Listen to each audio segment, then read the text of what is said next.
चलो बच्चों, आज हम अपने नाइन्थ मराठी का अक्षर भारती का तीसरा पाठ पढ़ने वाले हैं। उस पाठ का नाम है बेटा बेटा मी ऐकतो आहे। ओके, अब इस पाठ के बारे में हमको पढ़ना है। मे बी ये पाठ पहले भी तुम शायद पढ़ चुके हो ऐसे इसमें, फिर से लेकिन हम आज स्टार्ट कर रहे हैं। लास्ट टाइम हमने जो पढ़ा था वो था हमारा स्व परिचय पत्र लिया था हमने।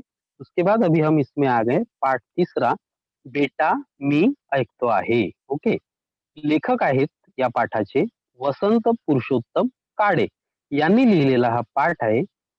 त्यांचा जन्म आहे 1932 आणि मृत्यू आहे 2001। मतलब उनका जो जन्म हुआ था 1932, त्याला मराठीत आपण 19 ते 32 म्हणतो, आणि 2001 यानी 2001 में उनका मृत्यु हुआ था। अब ये जो है वसंत पुरुषोत्तम काड़े, ये क्या है, उनके बारे में थोड़ा सा इनका परिचय दिया है, लेखक का परिचय। कथा लेखक, निबंधकार, नाटककार, कादम्बरीकार, यानी इतने टाइप के वह लेखक थे, ये राइटिंग करते थे। कथा लेखक स्टोरीज, निबंधकार यानी एसेज लिखते थे, नाटक जो होती है ना वो नाटक लिखते थे, कादम्बरीकार यानी नॉवेल्स, ये सब वह लिखते थे। अभी उनके कुछ नाम दिए हुए यहाँ पर। ओके, ठीक। लोंबकळणारी माणसं, पण माझ्या हातांनी, पेन सलामत तो, गुलमोहर, कर्मचारी, कारे भुललासी, एक सखे, वन फॉर द रोड, माया बाजार, स्वर, संवादिनी, वलय इत्यादि कथा संग्रह यानी बताया तुमको कि स्टोरीज लिखते थे। अब उनकी ये कुछ फेमस स्टोरीज हैं जो बहुत पढ़ी जाती थी, उनके बारे में थोड़ा सा यहाँ पर परिचय दिया है कि इतनी जो उनकी ये स्टोरीज है, स्टोरीज समझती है ना, कथाएं, वो कथाएं उन्होंने लिखी थी। अभी और कुछ दिया है, ही वाट एकटीची, पार्टनर इत्यादि कादंबरी लेखन। ओके, कादंबरी यानी नॉवेल राइटिंग। ये जो दो कादंबरी उनकी, ही वाट एकटीची, पार्टनर, यह उनकी नॉवेल बहुत ही फेमस थी। आकर्षक कथानके, ओघवती जीवन शैली, निवेदन शैली, सॉरी हा, आणि चटपटीत संवाद यामुळे त्यांच्या कथा वाचक प्रिय आहेत। कशामुळे? आकर्षक कथानके यानी कि उनकी जो स्टोरीज होती थी वह बहुत ही अट्रैक्टिव होती थी। ओघवती निवेदन शैली आणि चटपटीत संवाद, यानी उनकी स्टोरीज में, कादम्बरीज में बहुत ही अच्छा संवाद, कम्युनिकेशन जो होता था काफी अच्छा होता था, और ये सब चीजें रहने से वो बहुत फेमस होती थी। लोग ज्यादा पढ़ना उनको पसंद करते थे। वाचक प्रिय यानी पढ़ने वालों को बहुत ही अच्छी लगती थी। ओके, अब आ जाते हैं अपन इस पाठ में क्या दिया हुआ है, जो आज हम पाठ पढ़ने वाले हैं, बेटा मी ऐकतो आहे। उसके बारे में थोड़ा सा यहाँ पर दो लाइन में दिया हुआ है ना। संगीत कलेवर जीवापाड प्रेम करणारे वडील, वडील म्हणजे पप्पा, ओके, उनके पप्पा, संगीत कलेवर जीवापाड करणारे, प्रेम करणारे वडील व त्यांच्या अपघातामुळे संगीत सेवेपासून अंतरलेल्या वडिलांच्या सौख्यासाठी। ओके, आता काय दिलंय, त्यांच्या अपघातामुळे, या अपघात यानी एक्सीडेंट, उनका एक्सीडेंट हो गया था, त्यापासून काय, संगीत सेवेपासून अंतरलेल्या वडिलांच्या सौख्यासाठी, म्हणजे अंतरलेला यानी उनका रिलेशन जो था म्यूजिक से, संगीत से, संगीत यानी म्यूजिक से, ओके, वो दूर चले गए थे। क्यों दूर गए थे? तो उनका एक्सीडेंट हो गया था, अपघात हो गया था, इसलिए वो दूर चले गए थे। तर वडिलांच्या सौख्यासाठी यानी अपने पप्पा के हैप्पीनेस के लिए धड़पड़नारा मुलगा, यानी वो जो लड़का था उनका, वो उसके लिए बहुत कोशिश कर रहा था कि मेरे पप्पा जो म्यूजिक से दूर जा चुके हैं तो उनको हैप्पीनेस मिलना चाहिए, इसलिए उनका जो लड़का था बहुत कोशिश कर रहा था। यांचे भावस्पर्शी वर्णन प्रस्तुत पाठात, तो इसका जो वर्णन है कि उनका लड़का अपने पप्पा के खुशी के लिए, यानी उनके पप्पा की खुशी क्या थी, म्यूजिक, अब म्यूजिक से वो दूर क्यों हो गए थे, तो क्योंकि उनका एक्सीडेंट हो गया था। उनका भावस्पर्शी वर्णन, आता भावस्पर्शी वर्णन म्हणजे काय, तर जो हृदयाला जुळतो तो भाव। ओके, भावस्पर्शी म्हणजे अपनी जो फीलिंग्स आ जाती है ना सामने, या किसी को जो क्या कहेंगे उसे हम, भावस्पर्शी यानी मन को छू लेने वाली, हो गं, मन को छू लेने वाला वर्णन प्रस्तुत पाठात लेखकांनी केले आहे। म्हणजे या पाठामध्ये अशा प्रकारचा वर्णन दिलेला आहे। ओके, आपण आता पाठाकडे वळूया। पाठात काय दिलंय ते बघू। तिसरी घंटा घणघणली व बाहेरचा संमिश्र कोलाहल बंद पडला. कौन-सी घंटा? तीसरी. 3 बार बेल बजी, तीसरी बार जब बेल बजी तो बाहर का सम्मिश्र कोलाहल, कोलाहल यानी क्याउस, क्याउस यानी क्या बोलेंगे उसे? आवाज, बहुत सारा ध्वनि हो रहा था, वह एकदम क्या हो गया? बंद हो गया. बाहेरचा संमिश्र कोलाहल बंद पडला. उगीचच इकडून तिकडे वळणाऱ्या माना स्टेजच्या दिशेकडे स्थिर झाल्या. यानी जो लोग थे बहुत कोलाहल यानी आवाज हो रहा था वहां पर जैसे ही तीसरी बेल बजी तो इधर उधर जो देखने वाले लोग थे तो वो कहाँ हो गए? माना, माना यानी गर्दन, सबकी इधर उधर जो नजरें थी ना वो किसकी तरफ चली गई? स्टेजच्या दिशेकडे स्थिर झाल्या. यानी जो स्टेज की तरफ सब लोग क्या करने लगे? देखने लगे. लोकांचे लक्ष आता आपल्याकडे आहे याची खात्री वाटताच मी गंभीर आवाजात बोलायला सुरुवात केली. यानी अब लेखक को ऐसा लगा, लेखक ही पढ़ेंगे अभी हम, लोकांचे लक्ष आता आपल्याकडे आणि माझ्याकडे, मेरी तरफ. अब सबका ध्यान किसकी तरफ है? मेरी तरफ. इसका मतलब मैं कहाँ पर हूँ? स्टेज के ऊपर हूँ. जैसे ही तीसरी बेल बजी सबकी नजरें मेरी तरफ आने लगी. याची खात्री वाटताच मी गंभीर आवाजात बोलायला सुरुवात केली. गंभीर आवाजात. अब मैं सीरियस हो गया. हाँ, आवाज जो था मेरा सीरियस हो गया आणि मी बोलायला सुरुवात केली. मैंने बोलना चालू किया. सभ्य स्त्री पुरुष हो, माझ्या वादन विद्यालयाचा हा पहिला जाहीर कार्यक्रम आहे. आता मी सुरुवात कशी केली? मैंने बोलना कैसे चालू किया? सभ्य स्त्री पुरुष हो, हम बोलते हैं ना लेडीज एंड जेंटलमैन, उस तरह उन्होंने बोलना चालू किया. सभ्य स्त्री पुरुष हो, माझ्या वादन विद्यालयाचा हा पहिला जाहीर कार्यक्रम आहे. यानी मेरा जो स्कूल था, कौन सा स्कूल? वादन विद्यालय. ओके, वादन विद्यालय यानी ये जो इंस्ट्रूमेंट पढ़ाने का जो विद्यालय होता है उसका यह उनका पहला ही कार्यक्रम था. आपल्या चरणी ही कला सादर करताना मला अतिशय आनंद वाटत आहे. अब लेखक बता रहे मला, कारण हा माझा पहिला कार्यक्रम आहे आणि हा कार्यक्रम मी तुमच्या समोर सादर करत आहे माझ्या वादन विद्यालयाचा. त्याच्यामुळे मला अतिशय आनंद वाटत आहे. बहुत ही खुशी हो रही है. आपण शांतपणे या सर्व कार्यक्रमाचा आस्वाद घ्यावा. अब लेखक उस ऑडियंस को बोल रहे है ना, उस ऑडियंस से रिक्वेस्ट रिक्वेस्ट कर रहे हैं उस ऑडियंस को कि अब जो मेरा कार्यक्रम चालू हो रहा है वह आप पूरी शांतता पूर्वक इस कार्यक्रम का आस्वाद घ्यावा. आस्वाद घेणे मतलब आनंद लेना. ओके, आनंद घेणे, एन्जॉय करना बोलते दैट इज. ओके, तो वो बोल रहे कि अब आप इसका एन्जॉय कीजिए. अशी आपल्याला नम्र विनंती करून मी कार्यक्रमाला सुरुवात करतो. ओके, इस तरह मैं अभी आपको क्या करता हूँ, नम्र विनंती, एक रिक्वेस्ट करता हूँ कि आप पूरा कॉन्सेंट्रेट कीजिए और मेरे कार्यक्रम की मैं आज से अभी से सुरुवात कर रहा हूँ. आजच्या कार्यक्रमाची सुरुवात सिरीज भागवत याच्या फिडल वादनाने होईल. अब वहां उन्होंने बता दिया लेखक ने कि आज का जो कार्यक्रम है वो किसके कार्य से शुरू होगा? तो शिरीष भागवत, उनका नाम है एक लड़के का, उस सिरीज भागवत यांच्या फिडल वादनाने होईल. आता फिडल वादन म्हणजे काय? वादन म्हणजे वाजवणे समजा, आणि फिडल वादन, आता फिडल वादन म्हणजे होतं ते एक वायोलिन सारखं म्युझिक इन्स्ट्रुमेंट येतं. त्या म्युझिक इन्स्ट्रुमेंटला म्हणतात फिडल वादन. अब वह सीरीज भागवत जो थे वो फिडल वादन बजाते थे. यानी यूं समझो कि आप जब इमेजिन करोगे तो ऐसा समझो वायोलिन बजाने वाले थे. ओके, हा विद्यार्थी, अब वह और उस विद्यार्थी के बारे में भी कुछ डिस्क्रिप्शन दिया है उन्होंने कि यह विद्यार्थी क्या करता है, कैसा है, वगैरह वगैरह.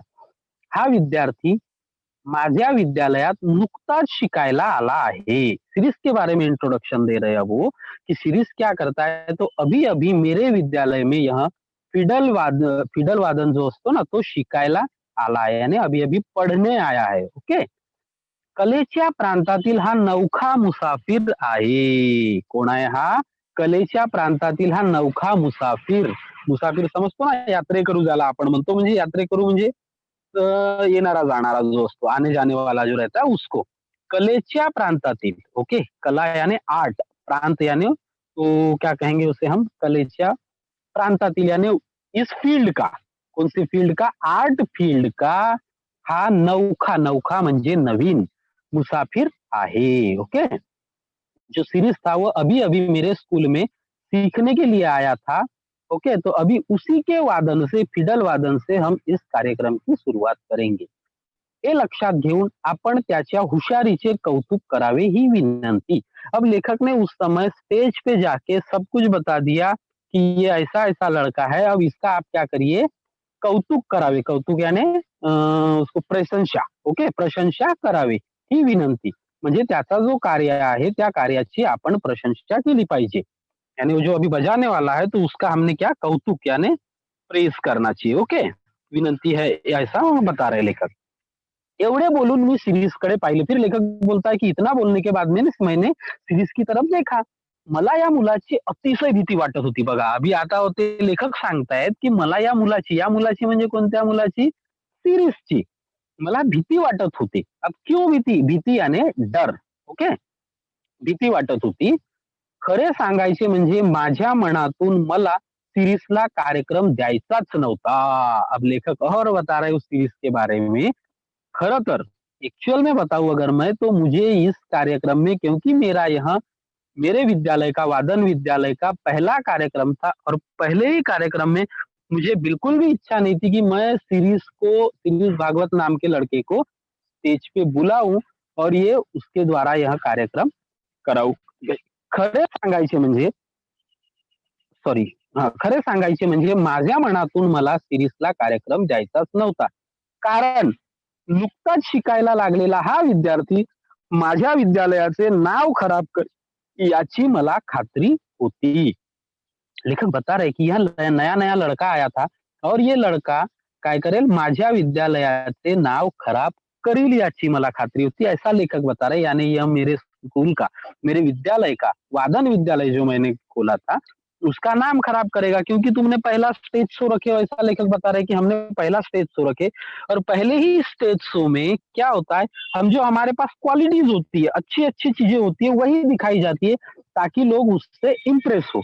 तो अब लेखक बता रहे हैं कि मैंने इसको नहीं रखना चाहिए था उस कार्यक्रम में लेकिन फिर भी मैंने रखा. क्योंकि लेखक बता रहा है कि मुझे ऐसा लग रहा है कि शायद मैं सीरीज को रख के अपने ही विद्यालय का नाम खराब होगा. म्हणूनच मी त्याला कार्यक्रम देण्याचे टाळत होतो. कार्यक्रम देण्याचे टाळत होतो. कि टाल रहे थे, वो टला रहे थे कि मैं इसको कार्यक्रम नहीं दूंगा करके, है ना. फिर क्या होता है देखते हैं. मी सीरीज कडे पाहिले. अब लेखक ने सीरीज की ओर देखा. सीरीज का क्या था. अब सीरीज को भी तो डर लगते रहा होगा ना क्योंकि उसका भी पहला कार्यक्रम था. पहला कार्यक्रम तो था ही था. बहुत दिनों से वो म्यूजिक सीख रहा था. ऐसा भी नहीं था. अभी अभी नया नया ही आया था वो म्यूजिक सीखने के लिए ऐसा बता रहे. त्याच्या चेहऱ्यावर धीटपणा व आत्मविश्वास पुरेपूर प्रतिबिंबित झाला होता. लेकिन एक बात अच्छी थी. अब लेखक बता रहे हैं कि त्याच्या चेहऱ्यावर धीटपणा यानी करेज कहेंगे उसको हम, है ना. उसके अंदर करेज दिख रही थी. वह आत्मविश्वास यानी कॉन्फिडेंस उसके ऊपर पूरी तरह से कॉन्फिडेंस दिख रहा था. त्याच्या चेहऱ्यावर धीटपणा व आत्मविश्वास पुरेपूर प्रतिबिंबित झाला होता. पण त्याचे हे अवसान फार वेळ राहणार नाही हे मी ओळखून होतो. अब लेखक ने बता तो दिया है कि जब मैंने उसको देखा उसकी चेहरे पे देखा उसका नाम लेने के बाद तो उसके अंदर एक करेज थी. ओके, साहस कहते हैं ना उसे हम करेज को. तो उसके अंदर साहस धीटपणा व आत्मविश्वास यानी कॉन्फिडेंस पूरेपूर प्रतिबिंबित झाला होता यानी दिख तो रहा था. पर लेखक को ऐसा लग रहा है कि ये वाला जो कॉन्फिडेंस है ये वाला जो साहस है करेज है उसके अंदर ये फार वेळ राहणार नाही यानी बहुत देर ये कोई टिकने वाला नहीं है. हे मी ओळखून होतो. यानी लेखक को समझ में आ गया था क्योंकि उसका तो पहला ही कार्यक्रम था. उसका जब नाम लिया गया तो उसे कॉन्फिडेंस तो लग रहा था लेकिन ये बहुत देर तक रहेगा ऐसा लेखक को नहीं लग रहा था. ओके. पडदा वर जाऊन बाहेरचा श्रोतृवृंद नजरेला पडताच त्याचा हा धीर सुटेल याची मला खात्री होती. पडदा वर जाऊन यानी जैसे लेखक ने उसका नाम लिया उस समय स्टेज का जो पर्दा रहता है ना अपन जब भी स्टेज पर जाते हैं तो देखो कैसा रहता है स्टेज. पर्दा रहता है गिरता है उठता है वगैरह वगैरह. तो उस समय में ही लेखक ने उसको देखा तो पर्दा गिरा हुआ था यानी उसके सामने सीरीज के सामने जो ऑडियन्स होती श्रोतृवृंद बोलते हैं ना इथं वर्ड शब्द वापरलेला आहे श्रोतृवृंद. श्रोतृवृंद यानी होता है ऑडियंस. तो ये जो ऑडियंस है ये उसको नहीं दिख रही थी इसलिए उसका कॉन्फिडेंस था. लेकिन जैसे ही लेखक को ऐसा लग रहा है कि ये पर्दा जो है ऊपर उठेगा तो उसका जो कॉन्फिडेंस है वह नीचे गिर जाएगा ऐसा लेखक को लग रहा है. याची मला खात्री होती यानी लेखक कॉन्फिडेंटली इतना बता रहे कि ये सब होने वाला था. ओके. शिरीषने खून करताच मी पडदेवाल्याला इशारा केला आणि पड़दा झरझर वर गेला। शिरीष ने खून करताच, अब शिरीष ने बताया लेखक को कि ठीक है मैं रेडी हूँ, अभी आप क्या कीजिए, आप अपना पर्दा उठाइए ऊपर। यानी इतना कॉन्फिडेंस था उस समय शिरीष के पास में। कब? जब पर्दा नीचे गिरा हुआ था, फिर शिरीष ने इशारा किया लेखक को कि पर्दा खून के लिए, खून करताच, खून यानी इशारा करते हुए। ओके, इशारा किया तो पर्दे वाले ने क्या किया, पर्दा झरझर, झरझर यानी स्पीड से, ऐसा जाता है ना वैसे स्पीड से वो क्या हुआ, पर्दा वर गेला, वर गेला म्हणजे ऊपर गया। फूट लाईटचा झगझगीत प्रकाश डोळ्यांवर पडताच शिरीषने डोळे मिटून घेतले। फुटलाइट, फुटलाइट क्या होता है, जैसा वो हम स्टेज पर खड़े होते हैं और स्टेज के सामने देखो एक ऐसे बहुत बड़े लाइट्स लगे रहते हैं, है ना? तो जब पर्दा गिरा था तो लाइट्स उसके चेहरे पे नहीं आ रहे थे। जैसे ही पर्दा उठा, वो जो लाइट है आगे की लाइट, वो एकदम शिरीष की आंखों पे आहे। तो शिरीष ने क्या किया, झाल्यावर सॉरी प्रकाश डोळ्यावर पडताच शिरीषने डोळे मिटून घेतले, यानी शिरीषने मी आंखें बंद कर लिया। त्या प्रकाशाची डोळ्यांना जराशी सवय झाल्यावर शिरीषला संबंध श्रोतृवृंद दिसला आणि त्याच क्षणी त्याच्या मनाची झालेली चलबिचल त्याच्या चेहऱ्यावर स्पष्ट दिसू लागली। और उसके बाद में जैसे ही वो स्टेज के ऊपर गया, स्टेज के ऊपर जाने के बाद पर्दा ऊपर गया, पर्दा ऊपर जाने के बाद जो लाइट्स आई उसकी आंखों पे, तो उस समय त्याचे जे डोळे होते, त्याला प्रथम तर सवय नव्हती ना त्याला ते बघायची. म्हणजे प्रथम डोळ्यावर लाईट पडल्यावर त्याने डोळे मिटून टाकले. पण डोळे मिटल्यानंतर मग त्यानं काय केलं, पुन्हा डोळे उघडले आणि जेव्हा त्यानं पुन्हा डोळे उघडले, तेव्हा संपूर्ण ऑडियन्स, श्रोतृवृंद त्याला डोळ्यासमोर दिसली आणि उसकी आंखों के सामने पूरी ऑडियन्स दिखने लगी. तो क्या हुआ, दिसला आणि त्या क्षणी त्याच्या मनाची झालेली चलबिचल, चलबिचल यानी डरना, घबराहट जो बोलते हैं उसको, तो वो घबराहट त्याच्या चेहऱ्यावर स्पष्ट दिसू लागली, यानी वो जो घबराहट थी उसकी चेहरे पे क्लियरली दिखने लग गई। इसका मतलब समझ में आ गया कि वो पहला कार्यक्रम था, पहला स्कूल का कार्यक्रम था, स्कूल यानी वादन विद्यालय का, और शिरीष नया-नया लड़का आया था, पहली बार उसको आगे लाया गया, तो एकदम से घबरा गया कि अभी क्या करूँ मैं? तो गडबडून गेला आहे, हे मी ओळखले। अब लेखक को समझ में आ गया कि वो घबरा गया है, अब क्या करना चाहिए? त्याला आता सावरून धरणे शिक्षक या नात्याने माझे कर्तव्य होते। अब लेखक बता रहे, सावरून धरने, सावरून धरने यानी उसका कॉन्फिडेंस फिर से वापस लाना बहुत जरूरी था। अब बहुत जरूरी था, अब ये लेखक जो है यहाँ उसके शिक्षक थे। अब यहाँ शिक्षक का काम होता है कि अपने बच्चों का कॉन्फिडेंस वापस कैसे लाया जाए। तब लेखक समझ गए कि आता त्याला सावरून धरणे शिक्षक या नात्याने माझे कर्तव्य आहे आणि उसका कॉन्फिडेंस वापस लाना था मुझे। अब लेखक ने कुछ तो किया, मी तंबोरे वाल्याला व तबले वाल्याला खून केली। जो तंबूरा रहता है ना, टुन टुन टुन बजता है, ऐसा तार लगा रहता है, वो दैट इज तंबोरा। और तबला तो समजता है तुमको। मी तंबोरे वाल्याला व तबले वाल्याला खून केली। लेखकने खून, खून करणे म्हणजे इशारा करणे, त्यांना इशारा केली। अब इशारा कैसा किया देखते, तंबोऱ्याचा धीर गंभीर आवाज घूमू लागला। अब आवाज चालू हो गया, म्यूजिक चालू कर दिया धीरे धीरे लेखक ने। उनको इशारा किया जैसे ही, तो तंबोरे का टुंग टुंग टुंग टुंग आवाज चालू हो गया। शिरीषने डोळे मिटून कुणाचे तरी ध्यान केल्यासारखे दिसले। देखो अब शिरीष ने क्या किया, डोळे मिटून, डोळे मिटना म्हणजे आंखें बंद कर लेना। अब शिरीष ने अपनी आंखें बंद कर लिया और किसी का तो भी ध्यान किया, कुणाची तरी त्यांनी आठवण केली, त्याला काहीतरी वाटलं, म्हणजे स्वतःचा कॉन्फिडन्स परत घेण्यासाठी त्यांनी डोळे बंद करून, आंखें बंद करके किसी का तो भी ध्यान किया व पुन्हा त्याचा चेहरा पूर्वीच्या आत्मविश्वासाने न्हाऊन निघाला, पूर्वीच्या आत्मविश्वासाने न्हाऊन निकाला। यानी जैसे ही आंखें बंद करने के बाद फिर आंखें चालू किया उसने, तो उसका जो चेहरा था पहले की तरह पूरा कॉन्फिडेंस से आ गया। ओके, वो हल्के से त्याने सडज सडज लावला। सडज यानी ये उसका जो फिडल वादन का एक प्रकार है, बजाने का प्रकार। ओके, उसको सडज बोलते हैं। फिडल वादन यानी बताया था तुमको कि एक वायोलिन की तरह ये एक इंस्ट्रूमेंट होता है बजाने का, म्यूजिक के लिए। ओके, सडज लावला।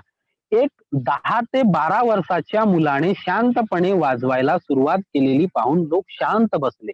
किती वर्षाचा होता शिरीष? 10 ते 12 वर्षाचा होता शिरीष, है ना? 10 ते 12 वर्षाच्या शिरीषने शांतपणे वाजवायला सुरुवात केलेली पाहून लोक शांत बसले। म्हणजे बघा, आता याच्यात काय सांगितलेलं, आधी त्याचा कॉन्फिडन्स होता, मग लोक बघून त्याचा कॉन्फिडन्स गेला, मग त्यानं काय केले, डोळे मिटले स्वतःचे, कुणाचा तरी ध्यान केला, यानी किसी को तो भी उसने याद किया जिससे उसको प्रेरणा मिली होगी कि मुझे कुछ करना है करके, है ना? तो उसको जब प्रेरणा मिली तो उसका फिर से कॉन्फिडन्स आ गया और फिर उसने सडज लगाया, सडज लावला म्हणजे त्याचा तो इन्स्ट्रुमेंट वाजवायला त्याने सुरुवात केली आणि एक 10 ते 12 वर्षाच्या मुलाने शांतपणे वाजवायला सुरुवात केलेली पाहून लोग शांत बसले. अब लोग जो चल-विचल ना वहाँ पर कोलाहल था, कोलाहल बाद में लेखक ने बोलने के बाद शांत हुआ और फिर भी थोड़ा-सा था. तो जैसे ही सीरीज ने बजाना चालू किया, वहाँ पर एकदम से शांतता हुई और लोग शांततापूर्वक यह सीरीज का फिडल वादन सुनने लगे. धीमेपणाने सिरीसने भूप रागातली गत वाजवायला सुरुवात केली. आता धीमेपणाने सिरीसने भूप रागातली. आता हा भूप राग आहे, त्या फिडल वादनाचाच एक राग असतो त्याला भूप असं म्हणतात. त्याची काय गत वाजवायला सुरुवात केली. तेच ते सूर, मात्राचाही फरक नहीं. अब एकदम जो उसका सुर था, कॉन्फिडेंस था, काफी अच्छा था. यानी लेखक ने जिस तरह उसके शिक्षक ने उसको जिस तरह से पढ़ाया था, उसी तरह से मात्रेचा ही फर्क नहीं, यानी जिस तरह बजाना चाहिए उसमें रति भर का यानी थोड़ा सा भी इधर उधर नहीं था, एकदम जैसा बताया था वैसा ही उसने बजाना चालू किया. तो शांतपणे वाजवू लागला आणि आजपर्यंत बसला नव्हता एवढा धक्का मला बसला. अब लेखक बता रहा है कि उसका कॉन्फिडेंस देख के, उसका जो बजाना है वो देख के मुझे जो है धक्का लग गया, क्योंकि लेखक ने पहले भी तुमको यहाँ पाठ में बताया है की खरं तर मी या सीरीजला वाजवायला नेणारच नव्हतो स्टेजवर, कारण हा माझ्या विद्यालयाचा पहिला कार्यक्रम होता आणि पहिल्या कार्यक्रमामध्ये आपण खूप चांगले चांगले असे वाद्य वाजवायला दाखवू असं त्यांचं म्हणणं होतं. पण तरी सुद्धा सिरीजला लेखकांनी स्टेजवर बोलवलं आणि जेव्हा सिरीजने वाजवायला सुरुवात केली तेव्हा लेखकाला सुद्धा धक्का बसला. लेखक काय म्हणतायत बघा आता पुढे.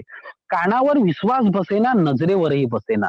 म्हणजे माझी नजर जी लेखक त्याला पाहत होती सिरीजला त्याच्यावर सुद्धा माझा विश्वास नव्हता आणि मी जे ऐकत होतो त्याचं फिडल वादन या माझ्या कानावर सुद्धा माझा विश्वास नव्हता की एवढं सुंदर, एवढं चांगलं सिरीज वाजवू शकतो म्हणून, है ना? बघा, पंचेंद्रिय दगा तर देत नाही ना, म्हणजे आपले जे 5 इंद्रिय आहेत कान, नाक, डोळा, हात वगैरे जो म्हणतो ना आपण, तर त्या पंचेंद्रिय दगा तर देत नाही ना, अशी शंका मनाला चाटून गेली. यानी लेखक को ऐसा लग रहा है कि इतना अच्छा बजा रहा था कि मुझे ऐसा लग रहा था मेरी आंखों पे और मेरी कान पे भी मुझे विश्वास नहीं हो रहा था. इतना अच्छा ये 10 से 12 साल का लड़का सीरीज यह वाद्य बजा रहा था, कोणता फिडल वादन. माझ्या जागी तुम्ही असता किंवा आणखी कोणीही असता तरी त्याच्या मनातही शंका आली असती. म्हणजे आम्हाला सांगतायत लेखक कि कोई भी रहता उसकी जगह पे या मेरी जगह पे, उसकी जगह पे सॉरी, मेरी जगह पे अगर कोई भी रहता तो उसे अपनी आप पे विश्वास नहीं होता, उसके मन में भी यह शंका निर्माण हुई रहती कि सच में ये सिरीस नाम का लड़का जो अभी अभी सीखने आया था वही यह बजा रहा है कि कोई और ही बजा रहा है, ऐसा लेखक को लगने लगा था. तुम्हीच सांगा, सुमारे 6 महिन्यापूर्वी सिरीस माझ्या विद्यालयात आला. किती महिन्यापूर्वी? 6 महिन्यापूर्वी सिरीस माझ्या विद्यालयात आला. अब लेखक उस सीरीज के बारे में स्टोरी बता रहे हैं कि सीरीज किस तरह का लड़का था, कब आया था, वगैरह वगैरह. तो वो बता रहे हैं कि सीरीज सुमारे 6 महिन्यापूर्वी माझ्या विद्यालयात आला. लेखक के विद्यालय में वो आया था, है ना? धीटपणे त्याने विचारले, आपणच का पी जनार्दन? मी सुहास्य मुद्रेने होय म्हणतात तो म्हणाला. आता लेखकाचा आपला परिचय देत आहेत थोडासा की मी कोण आणि सिरीस आला जेव्हा पहिल्यांदा तेव्हा काय झालं, धीटपणे त्याने विचारले. धीटपणे याने साहसपूर्वक, कॉन्फिडेंटली, एकदम करेजियसली उसने पूछा था. जब वो 6 महीना पहले मेरे विद्यालय में आया था उसने पूछा था मुझे, आपणच का पी जनार्दन? म्हणजे माझं नाव काय आहे? पी जनार्दन. म्हणजे त्याचे शिक्षक आहेत ते पी जनार्दन मला वाटते. हा, तर त्याच्याबद्दल दिलेलं आहे. मी सुहास्य मुद्रेने, सुहास्य म्हणजे हसून चेहऱ्यावर, ओके, हसते हुए मैंने बोला था, होय होय याने हा, मैं ही हूँ पी जनार्दन. मग तो काय म्हणतो, माझे नाव शिरीष भागवत. तो मग आपला परिचय देतोय की माझं नाव काय आहे, शिरीष भागवत आहे. घरी श्रीच म्हणतात मला, सॉरी शिरीष घरी श्रीच म्हणतात. मग तो आपला परिचय देताना खूप कॉन्फिडेंटली देत होता. जेव्हा पहिल्यांदा माझ्याकडे तो आला होता तेव्हा तो म्हणाला होता की माझं नाव शिरीष भागवत आणि घरी श्रीच म्हणतात, मला घरी काय म्हणतात, श्री म्हणतात. शिरीष म्हणून पूर्ण नाव that is nickname. Okay. टोपण नाव ज्याला म्हणतो आपण, घरचा जो असतो त्याला टोपण नाव. तर त्याला घरी काय म्हणायचे? श्री म्हणायचे. मला गाण्याची फार आवड आहे. मग शिरीषनं सांगितलं होतं पी जनार्दन साहेबांना, की मला गाण्याची फार आवड आहे. मग हे जनार्दन साहेब काय म्हणतात, त्याचे शिक्षक. अच्छा. तुला गाण्याची आवड आहे तर, म्हणजे तुला गाण्याची आवड आहे. ओके. तुझे गाना बहुत पसंद है क्या?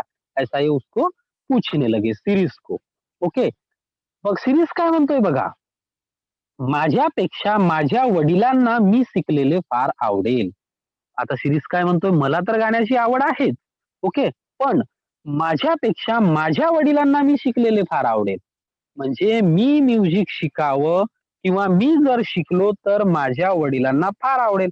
कारण आपण परिचयामध्ये बघा या पाठाचा जो सारांश थोडासा पाहिला होता, त्याच्यामध्ये लेखकांनी सांगितलेलं आहे, की लेखकाचे शिरीषच्या वडिलांना गाण्याची फार आवड आहे. ओके. पण म्हणजे वादनाची फार आवड होती. पण अपघातामुळे म्हणजे ॲक्सिडेंटमुळे ते या फील्ड पासून ओके, म्युझिक पासून फार दुरावले गेलेत, म्हणजे लांब झालेत. आता शिरीषला असं वाटतंय, की मी जर म्युझिक शिकलो, मी जर वाद्य वाजवायला शिकलो, तर माझ्या वडिलांना फार आवडेल. कारण कारण माझे वडील याच्यात जास्त इंटरेस्टेड होते, पण ते अपघातामुळे जरा लांब झालेले आहेत. म्हणून तो लेखकांना सांगतोय, या पी जनार्दनांना सांगतोय, शिक्षकांना सांगतोय, की माझ्यापेक्षा माझ्या वडिलांना मी शिकलेले फार आवडेल. है ना? जब अपने को कोई चीज़ नहीं आती है ना, पर जब मम्मी-पापा से समझो मम्मी-पापा बहुत कम पढ़े-लिखे, 10वीं तक पढ़े-लिखे और हम अगर घर में काफ़ी अच्छी तरह से अच्छे पढ़ जाते हैं, तो मम्मी-पापा को काफ़ी खुशी होती है ना? तो वैसा ही सीरीज बता रहा है, की मी शिकल्यापेक्षा म्हणजे माझ्यापेक्षा माझ्या वडिलांनाच फार आवडेल. त्याच्या चमत्कारिक उत्तराचे मला नवल वाटू लागले व थोडासा रागही येऊ लागला. बरोबर. म्हणजे जो विद्यार्थी शिकायला आला, तो विद्यार्थी मला येऊन सांगतोय, की माझ्या शिकण्यापेक्षा माझ्या वडिलांना आवडेल. म्हणजे लेखकांना काय झालं, मग याचं नवलही वाटलं, की हा असं का बोलत असेल? आणि दुसरं अजून काय वाटलं, एक रागही आली. राग यानी गुस्सा। लेखक को गुस्सा भी आता है। अब गुस्सा इसलिए आता है कि जो विद्यार्थी मेरे पास सीखने के लिए आया है, वो विद्यार्थी मुझे ऐसा बोल रहा है कि मेरे से ज्यादा मेरे पिताजी को खुशी होगी। मतलब तुझे इंटरेस्ट नहीं है क्या? ऐसा लेखक को लगने लगा शायद, इसीलिए उन्हें गुस्सा भी आया। लेकिन ये बोल रहा है कि माझ्यापेक्षा माझ्या वडिलांना जास्त आवडेल, तो उसका उन्हें नवल यानी सरप्राईज, आश्चर्य वाटणे. ओके. नवल वाटणे म्हणजे आश्चर्य आले. तो थोडा वेळ थांबून पुढे म्हणाला, मी आपल्याकडे शिकायला येईन, पण माझी एक अट आहे. ओके. अब सीरीज बता रहा है कि मैं आपके पास में सीखने के लिए आऊंगा, पण माझी एक अट आहे. अट म्हणजे शर्त. ओके. मेरी एक शर्त है. अब वो शर्त क्या है? मी शिकायला आलो की रोज माझ्याबरोबर माझे वडील पण येतील व शिकवणी चालू असताना वर्गातच बसतील. वो लेखक को बता रहा है, अपने शिक्षक को बता रहा है कि जब भी मैं तुम्हारे पास में म्यूजिक सीखने के लिए आऊंगा तो मेरे साथ में हर दिन एवरी डे माझे वडील, वडील यानी पप्पा, माझे वडील पण येतील यानी मेरे साथ में मेरे पप्पा भी इस क्लास में आएंगे और जब तक के पूरा क्लास खत्म नहीं होता चालू असताना वर्गातच बसतील. म्हणजे ते जब तक क्लास खत्म नहीं होगा वो क्लास में ही बैठे रहेंगे. आता मात्र मला राग आला. मी जाणीवपूर्वक हसत म्हणालो, मान्य. तुझ्या अटी एकदम मान्य.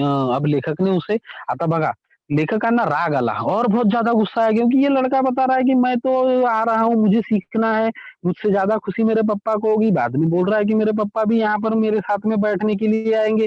तब एकदम गुस्सा आ गया, लेकिन लेखक ने जो किया, अपना गुस्सा सामने दिखाया नहीं, अपने चेहरे पे दिखाया नहीं, हंसते हुए उस गुस्से में भी वहां लेखक जो है हंसते हुए बोलने लगे, मान्य, मुझे मंजूर है, तुझ्या अटी एकदम मान्य, तेरी जो शर्तें है मुझे पूरी तरह से मंजूर है, पण त्यासाठी तुला महिना 50 रुपए फी द्यावी लागेल. लेकिन उसके लिए उसके शिक्षक ने उसे बताया कि उसके लिए फीस जो है कितनी देनी पड़ेगी, 50 रुपए महीने की फीस देनी पड़ेगी, है ना? अब 50 रुपए महीना हमको आज की तारीख में कुछ भी नहीं लग रहा है। यह बात पुरानी है, इसीलिए उस समय 50 रुपए महीना यानी ज्यादा था, क्योंकि लेखक तो 2001 में लेखक का मृत्यु हो गया है, उसके पहले की बात है, यानी 50 रुपए बहुत होते थे. ओके. फिर सिरीज बोलता है, कबूल, उद्यापासून मी येतो, मुझे कबूल है, कल से, उद्यापासून म्हणजे कल से. मैं यहाँ पर आता हूँ. माझ्याबरोबर वडील पण येतील बरं का. फिर सीरीज बता रहा है की मेरे साथ में मेरे पिताजी भी आएंगे. हां, ठीक है ना. असं म्हणून माझ्या आश्चर्यचकित चेहऱ्याकडे न बघता सीरीज चटकन निघून गेला. चटकन यानी पटकन, बहुत जल्दी, फास्टली वहां पर सीरीज निकल गया. उसने पूरी तरह से लेखक का चेहरा भी नहीं देखा कि लेखक का चेहरा का जो भाव है वो क्या है करके. ओके. दुसरे दिवशी दुसरे दिवशी तो अगदी वेळेवर आला. दूसरे दिन जैसा लेखक ने उसको बताया था कि तू अपने पिताजी को लेके आ सकता है, बैठ सकता है यहाँ पर वगैरह वगैरह, तो वैसा ही हुआ. दूसरे दिन दूसरे दिन वह अपने पिताजी के साथ में ही बरोबर वेळे सॉरी हां, अगदी वेळेवर आला. त्याच्याबरोबर एक वयस्कर आणि भारदस्त गृहस्थ आले होते. भारदस्त यानी वेटेड. ओके, थोड़े से मोटे आदमी थे और वयस्कर यानी एजेड. उसके साथ में जब दूसरे दिन सीरीज वहां पर आया सीखने के लिए, तो उसके साथ में एक एजेड आदमी और वेटेड वेटेड यानी वजन थोड़े मोटे कट्टे थे, ऐसे आदमी आए थे. सिरीस म्हणाला, हे माझे वडील. फिर सिरीस ने अपने गुरुजी से लेखक से उनका परिचय कर दिया और बताया कि यह मेरे पिताजी है, नाना. उनको क्या बोलते थे? नाना. सिरीस के पिताजी को नाना बोलते थे. आमचे नमस्कार झाले. फिर उसके शिक्षक ने उससे नमस्कार लिया. ओके. एक अक्षर न बोलता नाना खुर्चीवर बसले. कुछ भी ना बोलते हुए नाना. नाना म्हणजे कोण? सिरीसचे वडील, सिरीस के पिताजी. कुछ भी न बोलते हुए आए और चुपचाप उस कुर्सी पर, वहां पर जो बाजू में कुर्सी लगी थी, वहां पर बैठ गए, कुर्सीवर बसले. मी पण न बोलता वायोलिन काढले. अब लेखक ने भी क्या किया? वायोलिन निकाला. मी पण न बोलता वायोलिन काढले व सिरीसच्या हातात दिले. पहली बार उनको वायोलिन मिला था उनके विद्यालय में, तो वह पहली बार ही सिरीस के हाथ में उन्होंने वायोलिन देना दिया. त्याने बरोबर वही वगैरे आणलेली पाहताच माझ्या त्याच्याबद्दलचा ग्रह चांगला झाला. यानी देखो, पहली बार जब कोई बच्चा पढ़ने के लिए आता है तो इसको बताना पड़ता है कॉपी लाओ, पेन लाओ वगैरह वगैरह. लेकिन जब उसकी चर्चा हुई थी तो लेखक ने उसको कुछ भी नहीं बताया था. 50 रुपए महीना दूंगा ये बोल के वहां से सीरीज चुपचाप निकल गया था. उसके बाद में जब दूसरे दिन उनके स्कूल में पढ़ने के लिए आया, तो उसने बराबर वही वगैरह यानी कॉपी वगैरह अपने साथ में लेके आया था. तो जो पहले उसके मन में जो उसके शिक्षक के मन में जो उसके बारे में जो गुस्सा आया था, राग आया था, वो क्या हो गया? शांत हो गया और अच्छी तरह से उसको समझने लगे. यानी लेखक को लगने लगा कि सीरीज अच्छा लड़का है. पहिल्या दिवशी प्राथमिक माहिती व पहिला धडा दिल्यावर मी हातात वायोलिन घेतले. उसको थोडी-सी प्रायमरी इन्फॉर्मेशन जो होती ना, प्राथमिक माहिती यानी प्रायमरी इन्फॉर्मेशन, ओके. थोडीशी जो जनरल बेसिक नॉलेज व पहिला धडा दिल्यावर मी हातात वायोलिन घेतले. माझ्या विद्यालयात येणाऱ्या विद्यार्थ्यांना पहिल्याच दिवशी स्वतःच वाजवून दाखवायचे अशी माझी प्रथा होती. बराबर पहले दिन जब भी कुछ होता है, तो शिक्षक क्या करता है, पहले दिन वह इंस्ट्रूमेंट वगैरह बजा के दिखाता है. अपने हाथ से पहले बताता है कि ये ऐसा इंस्ट्रूमेंट है, इसके ये वाले पार्ट से इस तरह बजाते हैं वगैरह वगैरह. तो वैसा ही किया लेखक ने. सॉरी, थोड़ा जल्दी जाना पड़ेगा. हाँ. पहिल्या दिवशी स्वतःच वाजवून दाखवायचे अशी माझी प्रथा होती. लेखक पहली बार खुद ही बजा के देखते. त्यामागील हेतू एवढाच, उसका जो इंटेंशन था वो इस तरह रहता था की मला त्यांना सुचवायचे असते की नेटाने नीट टिकला तर इतपत वाजवू शकाल. यानी अगर तुम अच्छी तरह से अपनी प्रैक्टिस करोगे, काफी अच्छी मेहनत करोगे, तो इस तरह बजा सकते हो. ये मेरा बताने का उद्देश्य रहता है. इसीलिए लेखक बता रहे हैं उनको कि पहली बार मैं खुद ही वहाँ बजा के दिखाता हूँ. त्याप्रमाणे सुमारे 20 एक मिनिटे मी पिल्लू रागातली एक गत वाजवून दाखवली. यानी वायोलिन लेने के बाद में वो बजा के दिखाया मैंने. जीवाचे कान करून नाना ऐकत होते व सिरीस माझ्याकडे व नानांकडे आडीपाडीने बघत होता. बरोबर. यानी उसके जो पिताजी थे, सिरीस के पिताजी जिसको नाना कहते हैं, वो पूरा कॉन्सेंट्रेट करके वहां सुन रहे थे. और सिरीस क्या कर रहा था, तो कुछ देर मेरी तरफ और कुछ देर अपने पप्पा पप्पा की तरफ, नाना की तरफ देखते हुए सुन रहा था. मी वायोलिन खाली ठेवले व नानांकडे पाहिले. फिर लेखक ने वह नीचे रख दिया वायोलिन और उसके पिताजी की तरफ, नाना की तरफ, सिरीस के पिताजी की तरफ देखने लगे. त्यांच्या चेहऱ्यावर तृप्तीचे समाधान स्पष्टपणे दिसत होते. तृप्तीचे समाधान यानी सैटिस्फैक्शन. ओके. उनके अंदर एक तृप्त यानी सैटिस्फैक्शन था. उनके पप्पा के अंदर वो समाधान कौन यानी दिख रहा था, स्पष्टपणे दिसत होते. आपण जाऊया आता, सिरीस म्हणाला. अब सिरीस ने 20 एक मिनट सुना और उसके बाद बोल रहा है आपण जाऊया आता, यानी अब हमको चलना चाहिए. वह पिता पुत्र उठले, यानी दोनों पप्पा और बच्चा, वो दोनों उठ गए वहां से.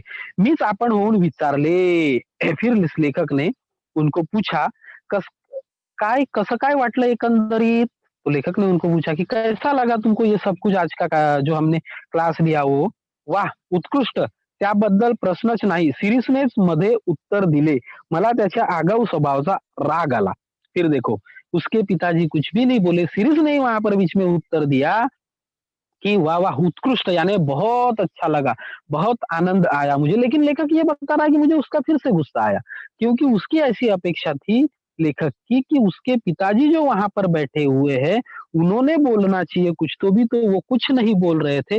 और सीरीज ही अपने पिताजी और हम बड़े होने के बाद में भी उनके बीच में बोल रहा है कि वाह उत्कृष्ट, मुझे बहुत अच्छा लगा. ओके. आपण कुठं असता कामाला, भोचकपणे सिरीसच पुन्हा म्हणाला.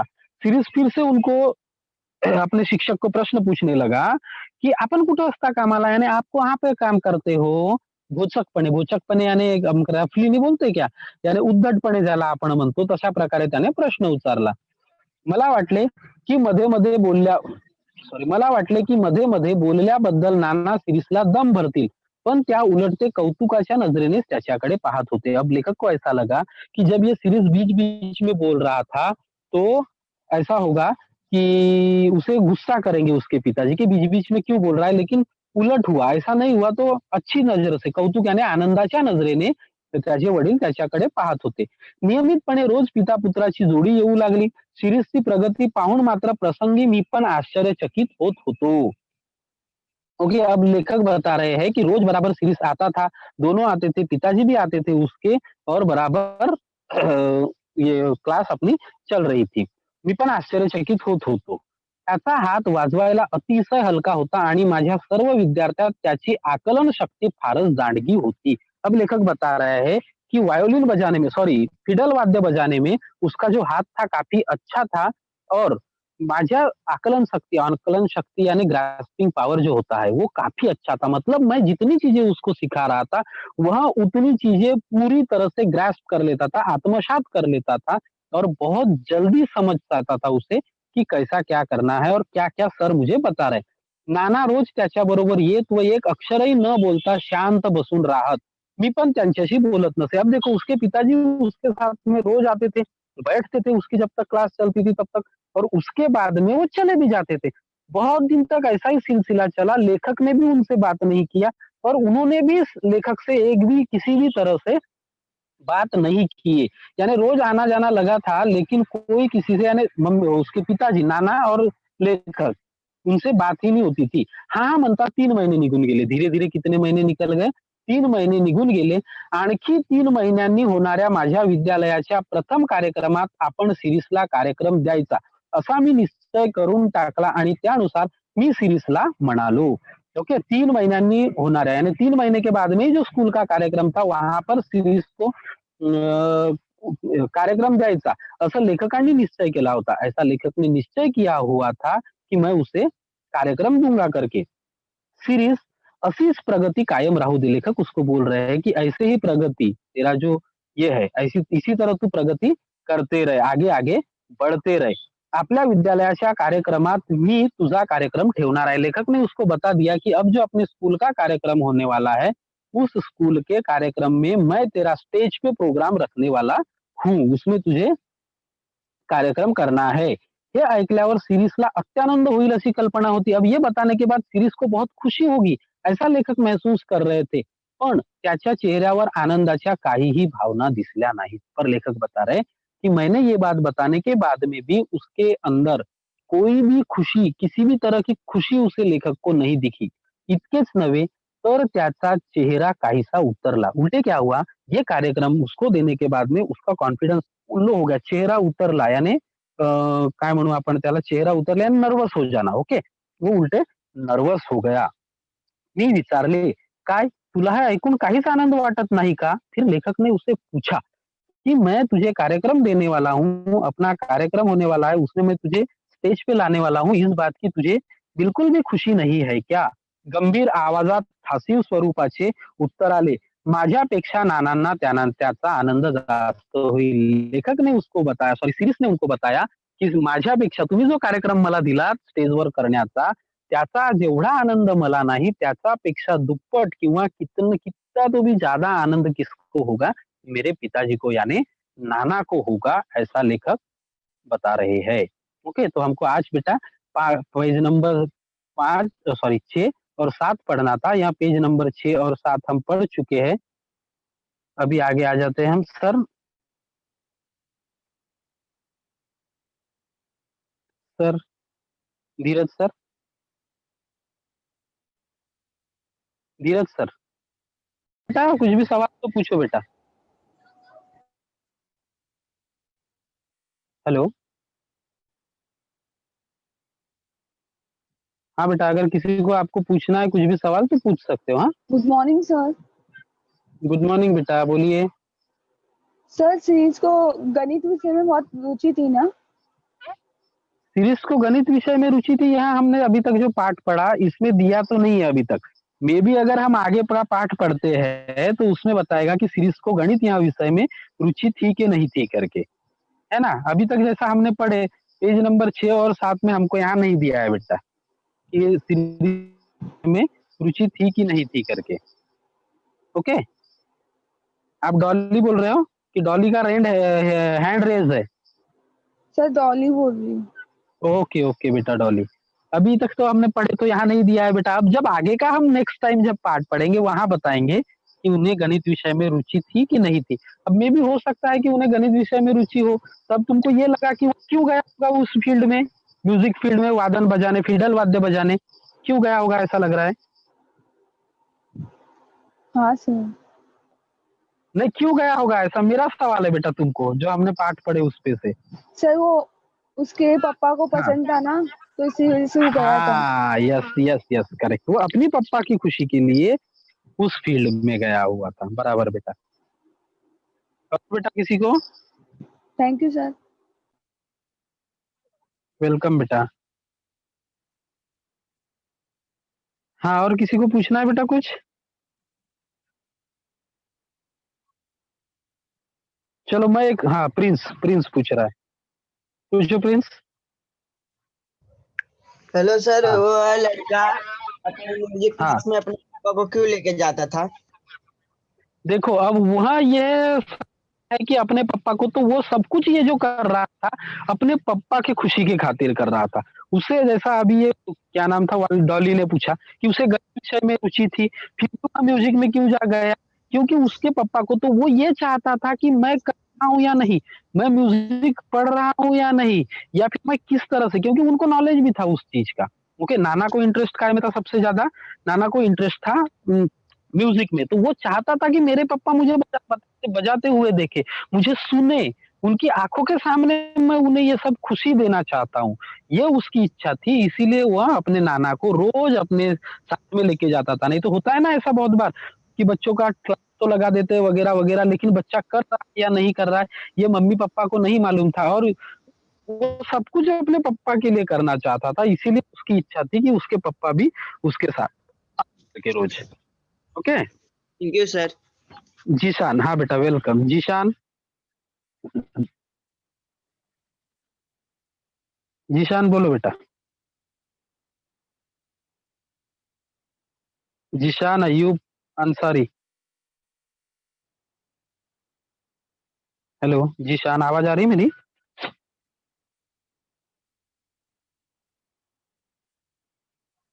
अरे हैंड रेज नहीं है. किसी का भी नहीं बेटा, किसी को नहीं पूछना है क्या रे सवाल कुछ?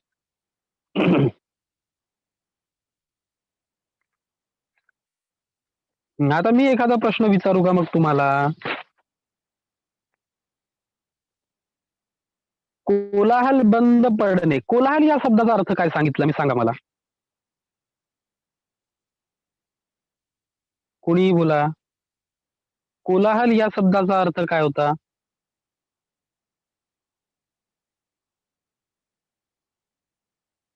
हेलो, मेरी आवाज आ रही ना बेटा? कोलाहल. आता फिडल वाद्य म्हणजे काय सांगितलं? हा डॉली बोलो. सर कोलाहल का मतलब है आवाज। Very good. अब फिडल वाद्य म्हणजे काय बेटा?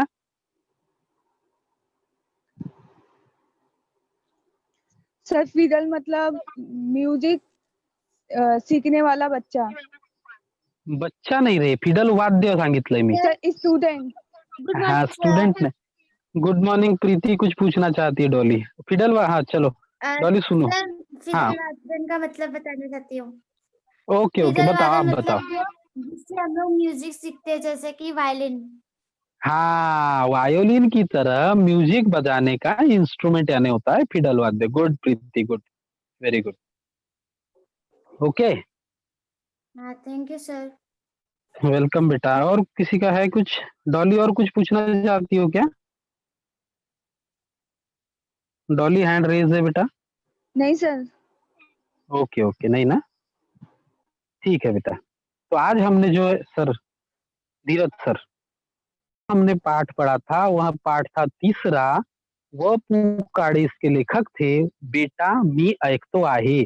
अभी हमने जो आधा पाठ पढ़ा, इसपे से मतलब कुछ तो समझ में आया कि उसके पिताजी की जो इच्छा थी, वो बोल रहे कि बेटा मी ऐकतो आहे, यानी उसके पिताजी वहां पर बोल रहे हैं कि एक्सीडेंट होने के बाद शायद उसके पिताजी के कान काम नहीं कर रहे थे, उन्हें कुछ सुनाई नहीं देता था, फिर भी वो उसको बोल रहे कि मैं अभी भी तुमको सुन रहा हूँ, है ना. तर अशा प्रकारे आपण पेज नंबर 6 आणि 7 पाहिलाय. आपण पुढच्या पाठामध्ये पेज नंबर म्हणजे उरलेला जो पाठ आहे तो आपण शिकूया. ठीक आहे. Thank you.